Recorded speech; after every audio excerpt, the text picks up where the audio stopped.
Hi guys, तर आम्ही चाललो होतो आज रायगडला. तर आमची कॉलेजची ट्रिप रायगडला चालली होती. तर माझे मित्र मस्ती करत आम्ही रायगडला निघालो होतो रात्री 12 वाजता. तर सकाळी आम्ही 6 वाजता रायगडची तर पोहोचलो. आम्ही रोपवेने चाललो होतो.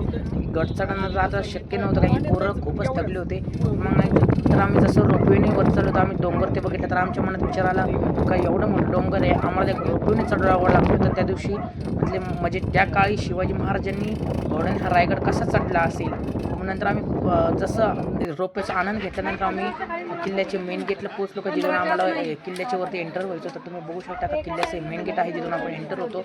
नंतर आपण बघूया पुढे आपला गाईड काय सांगतो. आपण आतमध्ये आणलं आणि गडावरती आल्यानंतर यांना दोन प्रकारची बांधकामं किल्ल्यावरती बघायला मिळणार आहेत.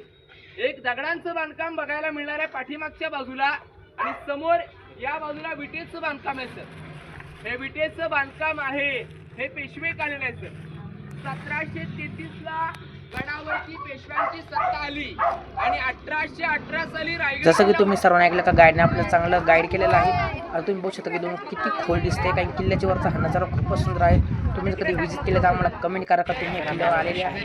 तुम्ही आता माझ्या मागे बघू शकता एकदम महाग शिवाजी महाराजांची समाधी आहे, जिथे मी तुम्हाला ह्या व्हिडिओमध्ये दाखवू शकतो. का आम्ही तिथे व्हिजिट केल्यावर खूप आनंद झाला का आम्ही आमच्या महाराजाच्या दरबारी आलो आणि कोंढाण्याचा सिंहगड केला. असे मावळे महाराजांनी एकत्र केले.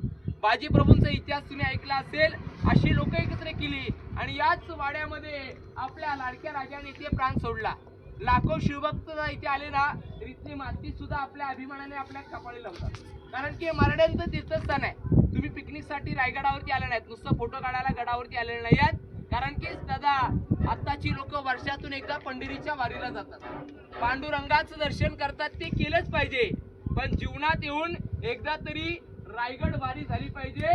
आल्यानंतर महाराजांना हा मुजरा झाला पाहिजे. या ठिकाणी सर प्राण सोडलेले आहे म्हणून वरती चढायचं नाहीये. राजवाड्याच्या आता तुम्ही सर्वांनी पाहिलंच नका गाईडने काय सांगितलं. हे जे तुम्ही समोर पाहता ते शिवाजी महाराजांच्या 8 पत्नी होत्या त्या राहायच्या. तुम्ही हे जे बघता नाही समोर, इथं जे पहिले 8 मजले होते, आता 3च मजले ठेवले आहे. काही इंग्रजांनी जेव्हा स्फोट केला तेव्हा आपला किल्ला पूर्ण नष्ट झाला होता. ऐकूया गाईड काय सांगतो. दरवाज्यातून आतमध्ये प्रवेश केला. या दरवाजापासून समोर आडवी केलेली प्लास्टरची भिंत आपल्याला दिसते का सगळ्यांना? या प्लास्टर केलेल्या भिंतीच्या आतमध्ये हा जो पूर्ण सर वाडा आहे, हा छत्रपतींचा राहता राजवाडा आहे सर. आणि हा जो वाडा होता, हे जे आपल्याला दगडांच्या मधून असे कॉलम सोडलेत का, आपल्याला गॅप दिसतात का?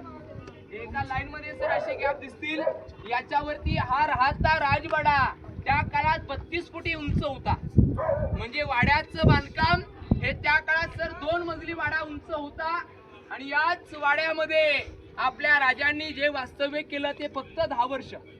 महाराज 70 ला रायगडावरती आले आणि 3 एप्रिल 1686 ला महाराजांनी अखेरचा जो श्वास सोडला तर तो या चौथऱ्यावरती. 3 एप्रिल 1686 ला वार होता शनिवार. हनुमंत जयंतीच्या दिवशी दुपारची 12च्या प्रहरी आपल्या लाडक्या राजाने जगदंब म्हणत अखेरचा श्वास या राजवाड्याच्या इथे सर सोडला. पण समाधीला तुम्हाला जायचंय ना सगळ्यांना. समाधीतून 1 किलोमीटर सर पुढे आहे. समाधी 1 किलोमीटर पुढे का? कारण की तुम्हाला सगळ्यांना माहिती असेल, आपले महाराज हे शंकराचे भक्त होते. महाराज एकदा पहाटे 5 ला उठले, राजवाड्यामध्ये स्नान केलं, आंघोळ केली. इथून पहिलं दर्शन जगदीश्वराचं व्हायचं. महाराजांचं आयुष्य किती वर्ष आहे? 50 वर्ष. आज तुमची वयाची 20 पर्यंत आपण जगतोय, 20 वर्ष आयुष्य जगतोय. पण 20 पर्यंत आताच्या मुलांचं आपलं शिक्षण पूर्ण होत नाही. उरलेल्या 30 मध्ये आताची लोक मनासारखं घर देखील बांधू शकत नाहीयेत. तर महाराजांनी 50 मध्ये केलं काय, तर 350 किल्ले जिंकलेत, पण 18 पगड जाती एकत्र केल्या ना. आज तुम्ही पाहता, मी पाहता, आपण जातीमध्ये भेदभाव करतो. महाराजांनी 18 पगड जाती एकत्र केल्या आणि हिंदवी स्वराज्य. चला मग, तर तुम्हाला गाईडची माहिती कशी वाटली? हा का इकडे जे जागा आहे तिकडे तर आम्ही गेलो नाही, नंतर त्याचं नाव विसरलं आहे. तुम्हाला जर आठवत असेल तर तुम्ही कमेंटमध्ये त्याचं नाव सांगा, त्याला काय म्हणतात. तर मग आता आम्ही वरचं तुम्हाला किल्ला होतं, इथं खूपच ऊन होतं. नंतर मग आम्ही तुम्हाला इथं जे दाखवतो शिवाजी महाराजांचा जो अभिषेक झाला, माहिती तुम्हाला किती जागून पाणी आणलं होतं. त्याचं पाणी उरलेलं इथं टाकलेलं आहे. 12 महिने सोबत नाही. आता जिथं शिवाजी महाराजांचं स्मारक आहे तिथं आम्ही सर्वजण आलेलो आहे. आणि हे बघा समोर म्हणजे दाखवतो, इथं महादेवाचं मंदिर आहे, जिथं शिवाजी महाराज सकाळी 5 वाजता जायची पूजा करायला. मग आता हे डोंगराच्या सावलीला आम्ही सर्वजण इथं बसलो होतो.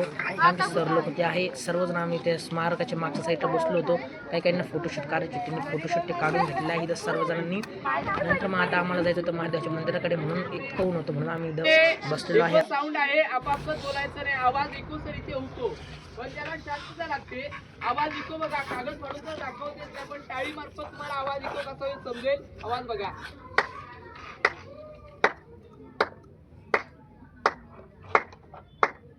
हा ध्वनीचे मत करायचं. जो आवाज ऐकवतो सर रायगडाच्या सदरीमध्ये. चला तर मग तुम्ही आता ही आमची घोषणा चालू आहे रायगडावर.